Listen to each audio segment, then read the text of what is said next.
As we told you earlier, Congressman Brad Sherman has introduced articles of impeachment against President Trump. The congressman joins us live from Washington, D.C. Thank you so much for being here this afternoon, Congressman. Good to be with you. With Mr. Trump experiencing 85% approval rate among Republicans, where do you expect this to go? Well, at this point, I don't expect it to lead to impeachment of the president in the foreseeable future. As to an immediate effect, there is some hope that this will trigger, along with many other things, an intervention in the White House, where the staff will sit down with the president and get him to govern in a different style.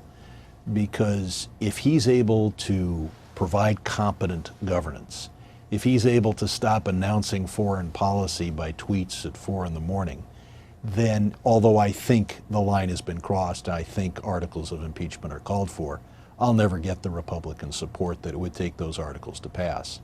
But if we have this craziness last for another 6 months, then Republicans will begin to take a look at these articles very seriously. So as for any immediate positive effect, I'm hoping that this shakes up the White House just a little bit, along with so many other reasons why they ought to be changing their approach.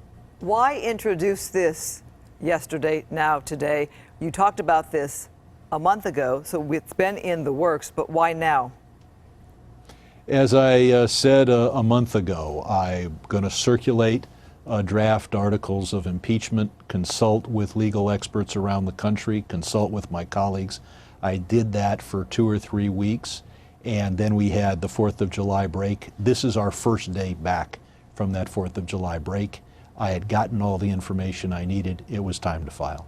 Congressman, why not let Special Counsel Robert Mueller just do his job? He's held in high esteem by both Republicans and Democrats, and he said that he's going to take it under his purview. Why not just let him do his job?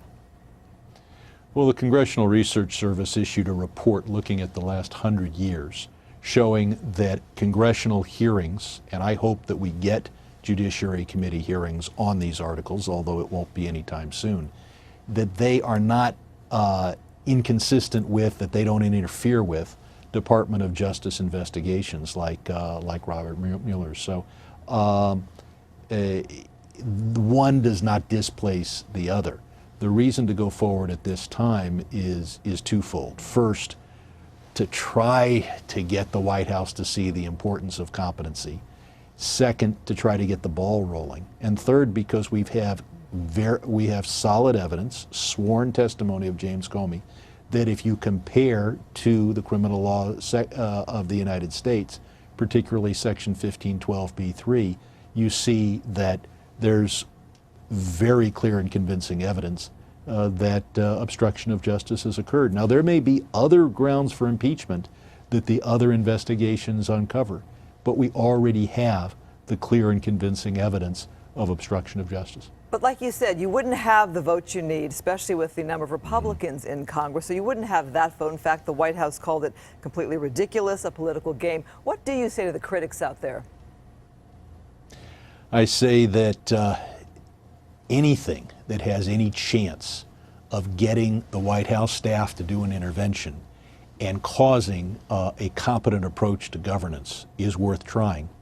That second, that there is clear evidence of violation of Section 1512b3 of the federal statutes.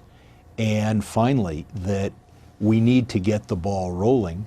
And if indeed we do not get competent governance in the next 6 months, 8 months, there will be substantial Republican support. If the president were to stop reversing foreign policy decisions by tweet at 4 in the morning, and thereby eliminate the possibility that these articles would be passed, that wouldn't be such a bad thing. Was it illegal for Trump Jr. to have met with this Russian attorney? It's a very close call, and whether Trump Jr. did anything illegal is not near as significant as the obstruction of justice by his father. President Trump fired Comey, who was conducting the investigation into collusion with Russia. and the next day said, by firing him, I've lifted the cloud, I've eliminated the or curtailed the investigation. And now the emails that you're aware of, that you're citing, demonstrate that that investigation into Russian collusion was a very serious matter. It may, at a minimum, involve a crime committed by Donald Trump Jr. And so the president had every reason to try to derail that investigation. Of course, firing Comey was not an effective way to do that, but there's no requirement for an obstruction of justice finding to say that it was a competent, careful, well thought out plan to defeat justice. What we have here is obstruction of justice and a clear reason for doing so. We also have a second obstruction of justice in the effort to force Comey to abandon the investigation of Michael Flynn. Right. So we've got a clear high crimes and misdemeanors here. All right, Congressman Brad Sherman, we thank you for your time. You certainly have people talking on both sides of the aisle. Thank you much for joining us today. Good to be with you.